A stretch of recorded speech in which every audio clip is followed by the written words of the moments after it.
Comencemos el examen de la teoría del desarrollo humano por la pregunta más elemental. ¿Qué es desarrollo humano? Y la respuesta es igualmente elemental. Desarrollo humano es el aumento del rango de opciones, escogencias, posibilidades u oportunidades entre las cuales podemos elegir los seres humanos. Entre estas varias palabras hay diferencias de matiz. Unas miran más a la libertad de escoger y otras más a las alternativas que se presentan a quien escoge.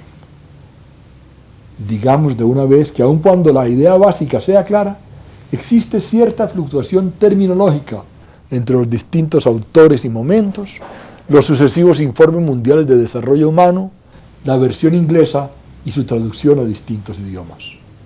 Pero en este curso hablaremos indistintamente de escogencias, de opciones o de oportunidades para que los seres humanos puedan elegir.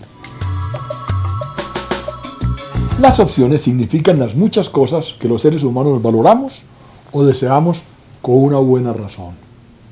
No estamos hablando de opciones destructivas o caprichosas, digamos, mi opción de matarte o la opción de Tomás para vender heroína. Hablamos de opciones fundadas en un argumento razonable y moral, como la opción de alimentarse o la opción de disfrutar del paisaje. Pero aún las opciones válidas varían de una sociedad a otra, de un periodo a otro o de una a otra persona. El desarrollo humano es entonces un proceso abierto, continuo y teóricamente inagotable. Sin embargo, para el análisis de realidades concretas debemos ser más específicos en cuanto a qué significa el desarrollo humano. En principio, mencionaré las 5 definiciones más comunes, aclarando que ellas sirven para distintos propósitos. Primera definición. Para divulgar el concepto y hacer conciencia entre el público general, tal vez sea suficiente recordar la definición que propuso el primer Informe Mundial de Desarrollo en 1990, cuando dijo que el propósito de toda política pública es ampliar la gama de opciones que tiene la gente. Segunda definición. Para el estudiante que se acerca por primera vez al concepto, una simplificación útil y conceptualmente adecuada sería reducir el desarrollo humano a las 4 opciones fundamentales.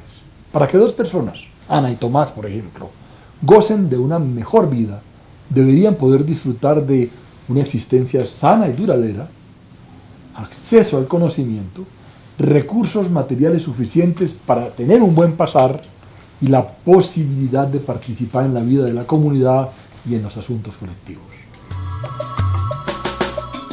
Tercera definición.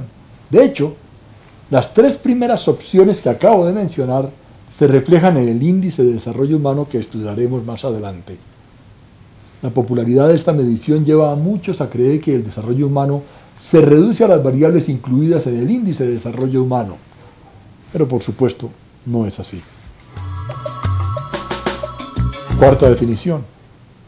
Con el propósito de facilitar el trabajo analítico, el profesor Sen reelabora la idea de opciones en términos de lo que él denomina funcionamientos y capacidades. Los funcionamientos son estados, como el estar bien nutrido, el estar bien informado, el estar protegido. O son condiciones de ser, como ser libre, ser respetado, ser instruido. Estados o condiciones que los seres humanos tenemos razones para valorar. Las capacidades consisten en las varias combinaciones de funcionamientos que cada persona puede obtener en el ejercicio de su libertad. Y el desarrollo humano sería el proceso de ofrecer nuevos funcionamientos y de ampliar las capacidades de la gente. Veamos una última definición inicial. En un lenguaje menos científico y más filosófico, el mismo Sen ha argumentado que las opciones representan la condición y el campo en donde opera la libertad. Así que el desarrollo humano viene a ser el desarrollo como libertad, que es el título de la obra clásica de Sen, una obra muy fácil de leer y muy necesaria lectura para quienes se interesan en estos asuntos. El desarrollo humano entonces es el aumento de la libertad, o quizá más claramente, es el aumento de las libertades concretas de las cuales disfruta cada ser humano.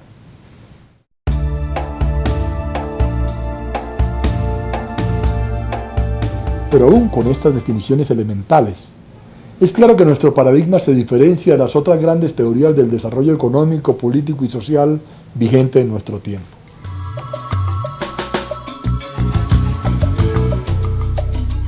se diferencia en primer y principal lugar de la teoría dominante entre los economistas ortodoxos. El desarrollo humano no es el crecimiento económico entendido como el aumento del producto o el ingreso per cápita de una sociedad determinada. El paradigma nuestro se diferencia también de la teoría más influyente entre los sociólogos ortodoxos, que no hablan de desarrollo sino de modernización social, entendida como un proceso de diferenciación funcional y la creciente complejidad estructural de las sociedades de hoy. Y nuestro paradigma se diferencia igualmente del paradigma marxista, donde la historia responde al juego dialéctico entre lo que llaman las fuerzas y las relaciones sociales de producción, las cuales determinan el tránsito de la humanidad por distintos modos de producción.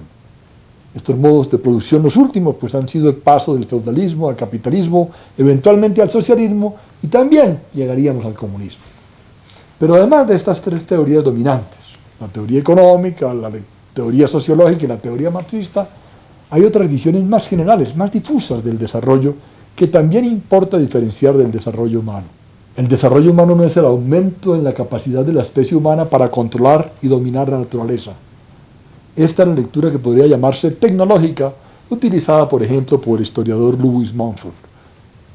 Y por último, aunque el desarrollo humano es el aumento de la libertad, este enfoque tampoco coincide precisamente con el de los filósofos de la Ilustración o con el idealismo alemán, particularmente el de Hegel, porque no se trata de la libertad abstracta, sino de las opciones concretas para escoger, y porque el aumento de la libertad no es una ley inexorable, sino una conquista que tenemos que lograr. Ahora, en términos más específicos, también importa distinguir entre el desarrollo humano y otros conceptos comunes en la literatura, con los cuales a veces se lo confunde y con los cuales guarda una muy estrecha relación. Hablamos por un lado del concepto de capital humano y sus afines, por otro lado de la política social y por otro lado de la lucha contra la pobreza. La noción de capital humano fue acuñada por Gary Becker para subrayar la productividad de las inversiones en educación y en salud. En este sentido, el capital humano comparte con el desarrollo humano la idea de que las personas son el motor del desarrollo. Pero dentro del capital humano, este aporte se reduce al aspecto material, o más precisamente al aumento de productividad resultante de calificar la fuerza de trabajo.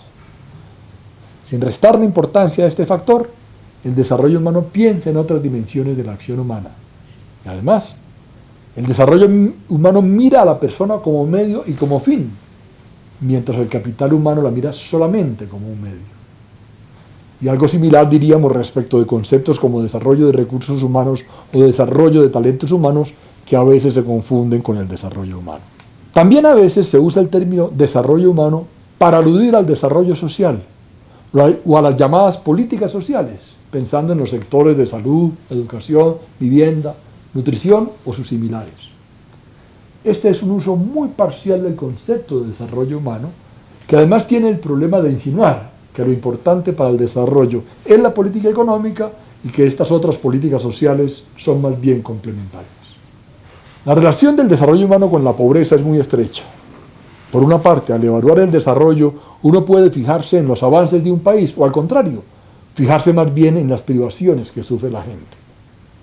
De modo que la pobreza humana, definida como la falta o como la insuficiencia de valiosas opciones materiales o inmateriales, constituye una forma alternativa de concebir el desarrollo humano.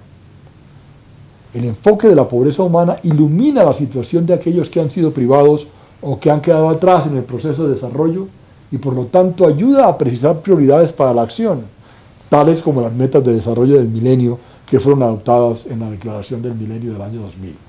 Pero no pasa igual con las nociones habituales de pobreza, donde ésta se reduce a la falta de ingresos o a la insatisfacción de un cierto conjunto de necesidades básicas, pues en este caso se trata de miradas parciales y a menudo de tinte paternalista.